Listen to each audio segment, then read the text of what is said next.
ఇక్కడ కనిపించే సింహద్వారం గుండా యాగంటికి వెళ్ళవలసిన రూటు ఇది. బనగానపల్లె నుండి యాగంటికి వెళ్ళే దారి ఇది. యాగంటి పుణ్యక్షేత్రము.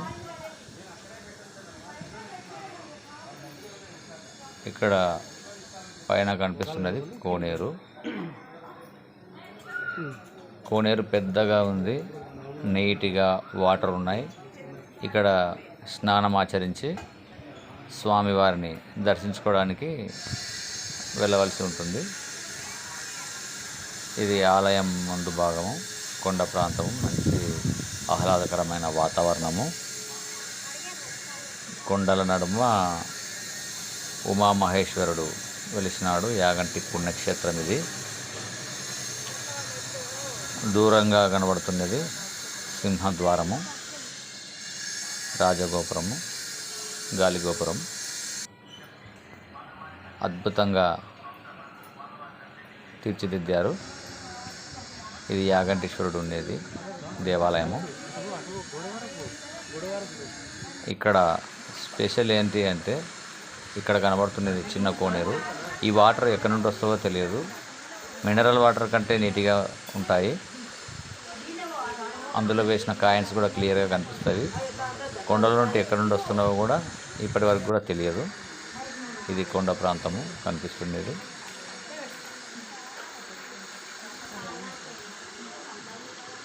భగవంతుని సృష్టి అంటే ఇలానే ఉంటుంది అనుకుంటా. ఇది ఆలయ ప్రాంగణము. ఇది ధ్వజస్తంభము. చుట్టూ కొండల నడుమ వెలసిన ఉమామహేశ్వరుడు.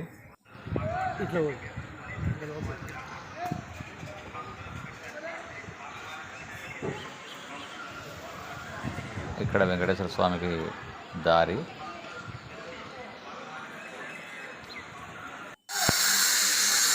వెంకటేశ్వర స్వామి దేవాలయం నుండి పై భాగంలో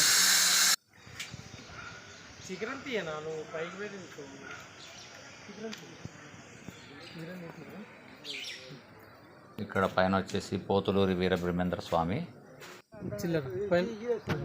తపస్సు చేసిన గుహ ఉంది. ఆలయ ప్రాంగణం నుండి బయట మెట్లు ఎక్కి పైనకి వెళ్ళవలసి ఉంటుంది. ఇక్కడ నుండి దేవాలయం చుట్టూ ప్రాంతం ఇది. అద్భుతమైన కొండల నడుమ అందమైన దేవాలయము. బ్రహ్మం గారు తపస్సు చేసిన గుహ ఇదే. ఇక్కడ తపస్సు ఆచరించినాడు.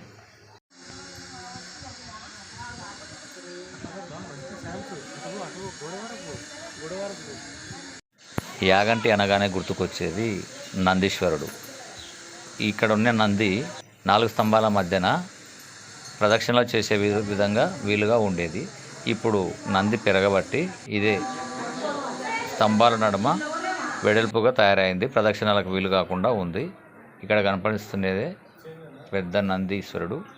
ఇదే యాగంటి పుణ్యక్షేత్రంకు గుర్తు, మహానంది.